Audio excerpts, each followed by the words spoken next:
They say the world is overflowing with options. But if that's true, why do so many people still feel unseen, passed over, overlooked, forgotten? You could be doing everything right, saying the right things, being available, showing care, and somehow, it still doesn't lead to connection.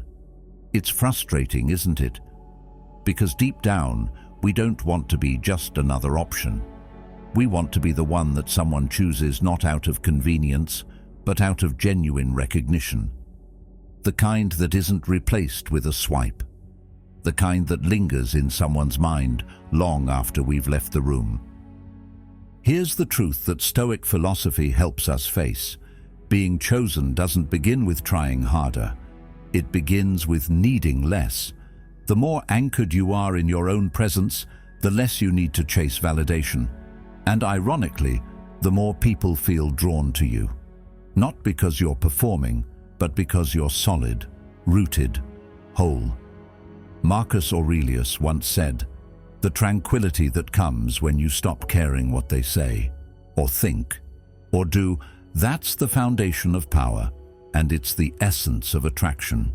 This isn't a video about tricks or tactics. It's about transformation, about showing up as the version of yourself who doesn't just hope to be picked, but knows how to stand still while the rest of the world scrambles for attention. If these conversations speak to something real in you, consider subscribing. It's a small gesture, but it helps us reach more minds like yours. And it quietly signals that you're walking this path with intention. There's something unshakably magnetic about someone who no longer needs to be validated by others. When your sense of self isn't held hostage by someone else's attention, you walk differently, speak differently, exist differently, and people feel it. They might not be able to name it, but they sense the shift, because the world is full of those who bend themselves into shapes just to fit into someone else's expectations. But those who hold their shape, those who remain rooted in who they are, they become unforgettable. Carl Jung once said, "The privilege of a lifetime is to become who you truly are. Not who they want you to be, not who they need you to be, but who you were always meant to become before the world told you to shrink." When someone doesn't flinch at the possibility of being left, they suddenly become the person no one wants to lose. There's a deep psychological reason for this. Human beings are wired to value what feels scarce. We chase what feels just out of reach, not what is already clinging to us. It's not cruelty, it's conditioning. Plato wrote that we can easily forgive a child who is afraid of the dark. The real tragedy is when men are afraid of the light. And that light, that's your presence, your independence, your self-trust. When you hand all of it over in hopes that someone will finally see you, you dim it. And the paradox is, the brighter you shine on your own, the more people start looking for the switch. But this isn't about pretending to be busy or fabricating confidence. Real presence isn't performed, it's lived. It's in the way you stay still when others rush. It's in the way you respond with thought instead of reaction. It's in how you treat your time like it matters, because it does. And when you know yourself, you stop selling yourself short. You stop over-explaining. You stop chasing clarity from people who benefit from your confusion. Because you've seen what it feels like to give all of yourself, only to be met with silence. And you've also seen how powerful it is when you simply stand firm and let people rise or fall on their own. They say emotional detachment is the most misunderstood strength. People confuse it with indifference, with coldness. But it's not about not caring. It's about caring enough about yourself that you don't hand over your peace just to gain temporary approval. That kind of self-respect doesn't scream, it whispers. And in that whisper is everything. People start to notice you not because you demand it, but because you no longer need it. Aristotle said that dignity consists not in possessing honors, but in the consciousness that we deserve them. You stop asking for attention. you start drawing it quietly, without effort. Because your silence is no longer empty, it's full of presence.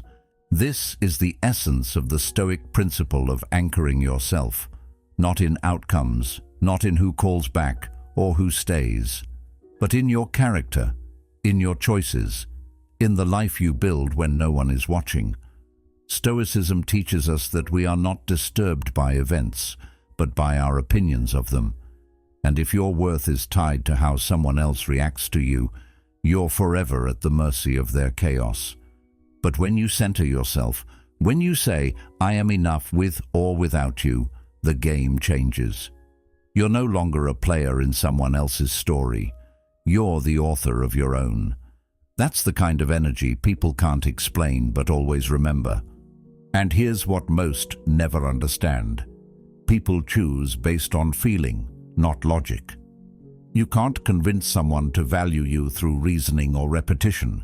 You create the feeling of value through how you carry yourself, through the way you maintain standards without apology, through the way you treat your time and energy like gold, not because you're trying to prove something, but because you finally believe it.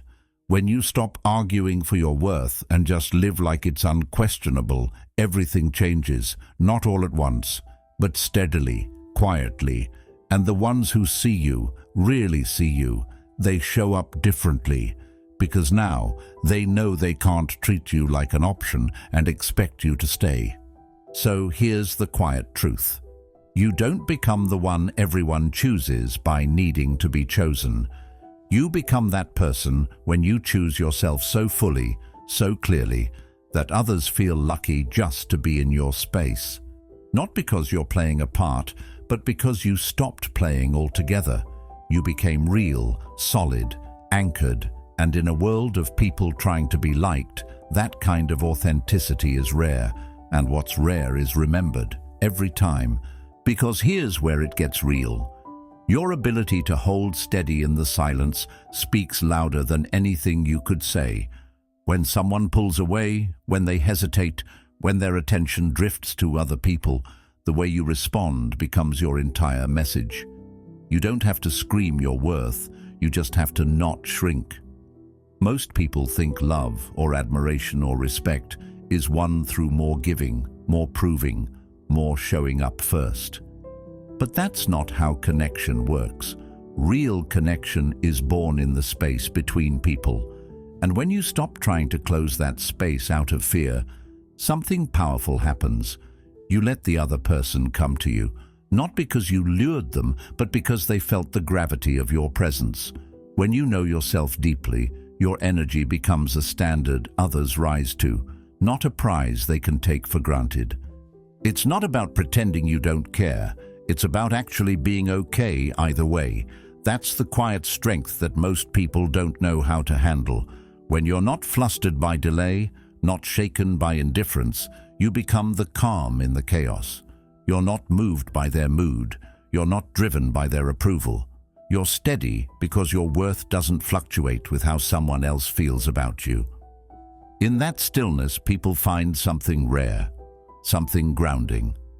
Carl Jung once wrote, "The most terrifying thing is to accept oneself completely." And that's the paradox. Once you accept yourself fully, you stop fearing rejection. Because you're no longer living for validation. You're living in alignment. When someone senses that you're not afraid to be alone, it shifts the entire dynamic. You're not reacting. You're not adjusting your tone or your availability or your values to fit what they might want. You're simply offering your authentic self and letting that be enough. And ironically, that's what becomes irresistible. Because it's not performative, it's not conditional, it's not designed to gain approval. It just is. And most people aren't used to that. They're used to others bending, folding, chasing. So when you stay centered, it's not just attractive, it's disarming. It changes the pace of the interaction. It forces them to meet you where you are. This is the essence of Stoic philosophy, anchoring your self-worth in things you control. Epictetus said, "Wealth consists not in having great possessions, but in having few wants." When your happiness is no longer dependent on who calls or who stays, you become unshakable, and people can feel it. You become the one who doesn't ask, will they choose me? You ask, do they meet the standard of what I already value? That subtle reversal changes everything, because now, instead of asking to be accepted, you're asking whether they align with a life you've already chosen. Your time, your peace, your presence, none of it is available on demand. And that's not arrogance, that's self-respect. This is how you go from being an option to being the experience. Because experiences aren't measured by perfection, they're remembered by how they made us feel, and someone who's rooted in themselves creates a different kind of emotional impact. They make you feel safe, but not smothered, seen, but not studied. They hold space for you without chasing after you. And that kind of energy is unforgettable. Socrates once said, "Be as you wish to seem, that's the lesson." Stop trying to become what they want. Start being what you admire, because once you do, you stop fearing loss. You stop overthinking silence. You stop holding your breath every time they pause. And then something incredible happens. The very people who used to pull away start leaning in. They feel something they don't quite understand, that you're not trying to earn your place. You already have it. In yourself, in your own life. You stopped selling yourself and started living like your attention is earned. And suddenly, you're not the one waiting to be picked. You're the one deciding who is worthy of standing beside you. That subtle shift, that quiet reversal of power, creates a presence that no one forgets. And not because you demanded attention, but because you never needed it in the first place. Because now we get to the heart of it, the difference between being noticed and being valued. Anyone can get attention, flashy behavior, carefully crafted personas, curated photos, clever lines. They might earn a glance, but value is deeper. It's not something you shout, it's something you become. And you become it by anchoring yourself in a life that doesn't require someone else's approval to feel meaningful. Real scarcity isn't about playing games. It's about having real substance. When your world is already full of things you love, people who matter, passions that light you up, you stop making someone else the center of your orbit. You stop spinning your life around their moods, their replies, their inconsistencies. That's when the equation shifts. Now they feel they're entering something real, not becoming your only source of it. Carl Jung once said, "The most damaging thing in the life of a child is the unlived life of the parent." And that idea doesn't stop in childhood. It haunts every adult who starts outsourcing their joy to someone else. The moment you pause your dreams, abandon your routines, soften your boundaries for the sake of being picked, you start disappearing in the eyes of the very person you're trying to impress. Because no one values what's been emptied out just for them. But when you keep living, keep growing, keep becoming, you create something far more attractive, tension. Not the dramatic kind, but the kind that comes from watching someone move powerfully through life with or without you. That's real scarcity, not performance, presence. There's a quiet strength in someone who stays the course, who doesn't pause their path just to be invited into someone else's. People feel that. They might not be able to name it, but it moves them. Plato once wrote, "The measure of a man is what he does with power, and personal power, when it's quiet, when it doesn't beg or bargain or bend, becomes undeniable." The world is full of people who chase validation because they've never seen what it looks like to stand still and let it come to them. But you can show them, not with defiance, not with coldness, but with clarity, with stillness that says, "This is who I am, and this is what I require. Step into it or step aside." It's easy to confuse independence with detachment. But independence doesn't mean you don't care. It means you care enough about yourself not to collapse into anyone. It's knowing that even if they turn away, you still have your rhythm, you still have your peace. That kind of grounded energy isn't just attractive, it's unforgettable. Socrates said, "He who is not contented with what he has would not be contented with what he would like to have." That applies to people too. If you're not content in yourself, no relationship, no matter how intense, can fill that space. And when people sense that your happiness depends on them, the weight becomes too much. They pull back, not out of cruelty, but self-preservation.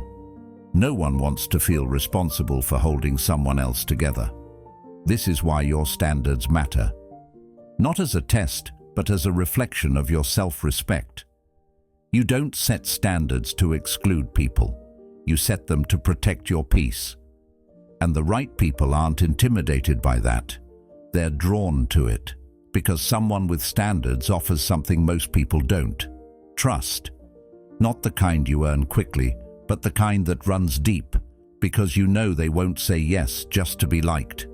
They'll say yes when it's real. And that's rare. That's memorable. It's what separates you from the noise. The beauty of being rooted in yourself is that you never have to pretend. You don't have to act distant. You don't have to be hard to get. You simply are hard to forget, and that's the key. When you stop trying to stand out and start living fully, you become the kind of person people remember long after you've left the room. You didn't chase. You didn't beg. You simply stood in your life and invited others to meet you there. And if they didn't, you kept walking, not because you didn't care, but because you finally understood your value doesn't rise and fall with someone else's interest. It's steady, and steady is rare, and rare is always remembered. And now, the final shift. The one most people never make because it requires patience, depth, and a kind of self-trust that doesn't come from external validation. When you stop performing and start showing up as you are, something changes in the energy you carry. You no longer try to impress with surface-level charm. You lead with presence. It's not about playing hard to get. It's about being hard to replace. Because while others try to make themselves visible, you make yourself unforgettable. Not by exaggerating who you are, but by refusing to shrink. The willingness to be fully seen, without masks, without pretense, is what creates a kind of emotional intensity people aren't used to, but can't walk away from. Most people are afraid to reveal too much too soon, but paradoxically, they're even more afraid of not being liked. So they hide behind likability, behind politeness, small talk, agreeable nods, thinking that safety will earn them connection. But connection doesn't come from safety. It comes from truth.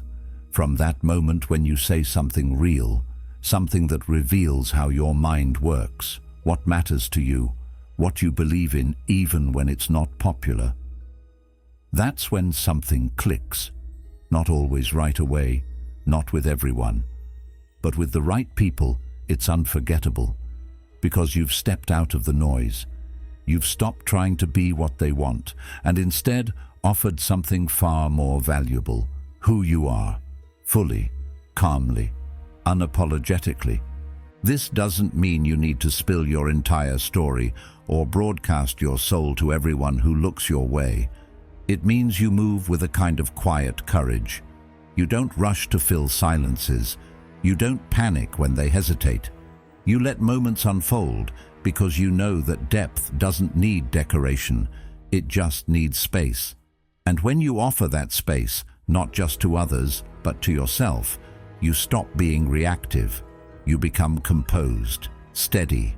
And in a world where everyone is speeding up to be noticed, the one who moves slowly and with intention always stands out. Socrates said, "The unexamined life is not worth living," but I'd go further.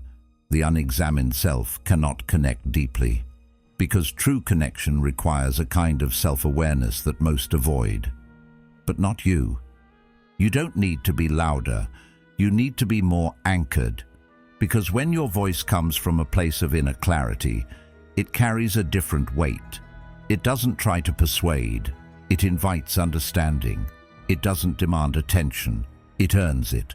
And that's how emotional resonance is built, not by saying more, but by meaning more, by speaking from a place where your words aren't rushed and your presence doesn't beg. People won't always remember the details of what you said, but they will remember how steady you felt, how real you were, how grounded they became in your presence. That's the kind of impact that lingers. Plato believed that beauty lies in harmony, not symmetry, not perfection, but balance. And emotional balance, the kind that doesn't tip at the first sign of rejection or praise, is rare. That's why it's magnetic.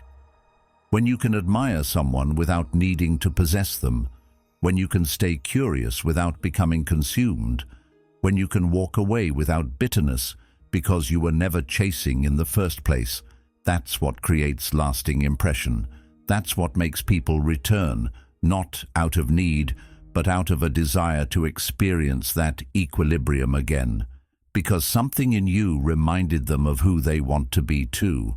Calm, clear, grounded. And yes, being mysterious helps. But not in the way most people think. It's not about being vague or hard to read. It's about having real depth. When you've done the work on yourself, built a life, cultivated your thoughts, developed your character, you naturally become mysterious. Not because you're hiding anything, but because most people haven't seen someone like you up close. Someone who's not driven by fear. Someone who doesn't need constant feedback to feel enough. That kind of presence makes others want to explore, to understand, to stay. Not because you ask them to, but because they feel something they didn't expect. And that's what this is all about. You're not trying to be better than anyone else. You're not in a race. You're not performing for applause. You're simply becoming more of yourself. And in that process, you naturally filter the world. The ones who aren't meant for you drift. The ones who are, stay. And you stay rooted. Because that's what makes you magnetic. That's what makes you remembered. Not the chase, not the perfection, but the impact of a fully present soul who never needed to be anyone else to feel worthy. You see, most people believe being unforgettable is about how much love you gave, how many sacrifices you made, how far you were willing to go for someone else. But the truth is, that kind of memory fades fast. It gets lumped in with everyone else who overextended themselves hoping it would be enough. What actually stays with someone, what lingers in their mind long after you've gone, is the fact that you could have stayed, but you didn't need to. You didn't cling, you didn't plead. You simply stepped back, quietly, gracefully, because you knew your presence was never meant to be begged for. That calm detachment isn't apathy, it's power. The kind of power that doesn't have to prove anything. Walking away in peace isn't about shutting down your feelings. It's about honoring them without handing them over to someone who doesn't value them. It means knowing that your boundaries aren't threats, they're invitations. Invitations to meet you where you are, to rise to your level of clarity and calm. And when someone doesn't rise, you don't sink. That kind of emotional self-respect creates a silence that speaks volumes. It's not punishment, it's presence. When you walk with dignity, even in the face of disappointment, you're not asking to be remembered. You just are. You become a mirror, not because you're trying to reflect their flaws, but because you force them to see themselves without the distraction of your effort. When you stop chasing, people are left alone with their own behavior, with their choices, with their silence. And in that space, they realize what they lost, not because you tried to show them, but because the absence of your authenticity reveals everything they took for granted. That's the paradox. The people who don't need to be chosen become the very ones who are, not because they pushed harder, but because they stood still. And in that stillness, They became irreplaceable. Socrates said, "Be as you wish to seem." That means living in alignment, no performance, no pretending, no bending backwards to keep someone interested. You walk with integrity and you let others decide if they're aligned or not. And if they're not, you don't collapse. You don't beg them to reconsider. You don't offer discounts on your worth just to avoid being alone. Because alone doesn't scare you the way losing yourself does. That's what real strength looks like, not in how long you hold on, but in how clearly you let go when staying would cost you your peace. The ones who choose themselves don't do it from a place of pride. They do it from wholeness. They've learned that love isn't proven through endurance alone. Sometimes love is shown in the quiet decision to protect your spirit, to say, "I wish you well, but I won't lose myself for you." That's not dramatic. That's deeply human. And it leaves an impression, not because you intended it to, but because so few people have the courage to live that way. Most chase, most fold, most wait around for breadcrumbs. But you chose a different path. When you do that, when you choose yourself without apology, you stop being one of many. You become the standard, the comparison, the one they measure everyone else against, even if they'll never admit it. And it's not because you were flawless. It's because you were grounded. You didn't perform. You didn't plead. You were just real. And that level of authenticity doesn't just disappear from someone's memory. It stays, like a voice they can't unhear, like a song that plays in the background of all their future choices. Because you didn't chase them. You didn't try to convince them. You showed them what choosing looks like by choosing you. Plato once wrote, "The first and best victory is to conquer self." That's what this really is, a quiet inner victory, one that doesn't need an audience or applause, one that doesn't beg to be seen, but ends up being remembered all the same. Because when you make peace with the idea of walking away from anyone who can't meet you where you stand, you become the one they never stop thinking about, not because of what you did for them, but because of what you didn't do to yourself. You never betrayed yourself just to stay close, and in the end, that's the kind of strength people don't forget. The moment you stop needing to be chosen is the moment you become unforgettable. Not because you tried to stand out, but because you finally stood in your truth. Thank you for being here. If this spoke to something real in you, there's more waiting. Watch the next video on your screen now. It continues the path we're walking together. Until next time, stay grounded and don't forget who you are.